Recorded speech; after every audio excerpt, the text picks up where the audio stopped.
ಇತಿಹಾಸದಲ್ಲಿಯೇ ಪ್ರಥಮ ಬಾರಿಗೆ ಎಂಬಂತೆ ಬಲ್ಪೆ ಮೀನುಗಾರಿಕಾ ಬೋಟ್ ಸಹಿತ 7 ಜನ ಕಾಣೆಯಾಗಿದ್ದಾರೆ. ರಾಜ್ಯ ಸರ್ಕಾರ ಈ ಬಗ್ಗೆ ಯಾವುದೇ ಕ್ರಮವನ್ನ ಕೈಗೊಂಡಿಲ್ಲ ಎಂದು ಬಿಜೆಪಿ ಜಿಲ್ಲಾಧ್ಯಕ್ಷ ಮಟ್ಟೂರು ರತ್ನಾಕರ ಹೆಗ್ಡೆ ಆರೋಪಿಸಿದ್ದಾರೆ.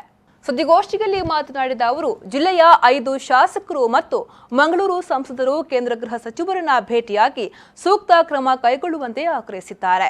ಕೇಂದ್ರ ರಕ್ಷಣಾ ಸಚಿವೆ ನಿರ್ಮಲಾ ಸೀತಾರಾಮನ್ ನೌಕಾದಳಕ್ಕೆ ಈಗಾಗಲೇ ಶೋಧನೆ ಮಾಡುವಂತೆ ಸೂಚನೆ ನೀಡಿದ್ದಾರೆ. ಆದರೆ ರಾಜ್ಯ ಸರ್ಕಾರ ಯಾವುದೇ ಕ್ರಮವನ್ನ ಕೈಗೊಂಡಿಲ್ಲ.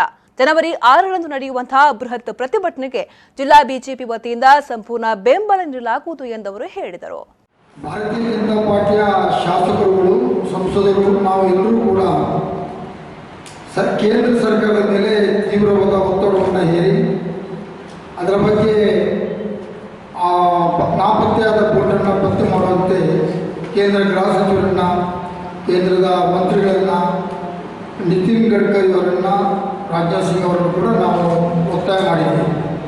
ಈಗಾಗಲೇ ರಕ್ಷಣಾ ಸಚಿವೆ ನಿರ್ಮಲಾ ಸೀತಾರಾಮನ್ ಅವರು ನೇವಲ್ ವಿಭಾಗಕ್ಕೆ ಕೂಡ ಸೂಚನೆಯನ್ನು ಕೊಟ್ಟಿದ್ದಾರೆ. ಕೋಸ್ಟಲ್ ಗಾರ್ಡು ಮತ್ತು ಇತರರು ಕೂಡ ತೀವ್ರವಾಗಿ ಶೋಧನೆಯನ್ನು ಮಾಡ್ತಾ ಇದ್ದಾರೆ. ಅದರೊಟ್ಟಿಗೆ ನೇವಲ್ ವಿಭಾಗಕ್ಕೂ ಕೂಡ ಇವತ್ತು ಸೂಚನೆಯನ್ನು ಕೊಟ್ಟಿದ್ದಾರೆ. ಇವತ್ತು ಸಂದಿಗ್ಧತೆ ಅಂದರೆ ಯಾವುದೂ ಕೂಡ ಪುಲಿಸ್ ಸ್ಟಾಪ್ ಅಂತ ಹಾಕ್ಬೋದಾಗಿತ್ತು.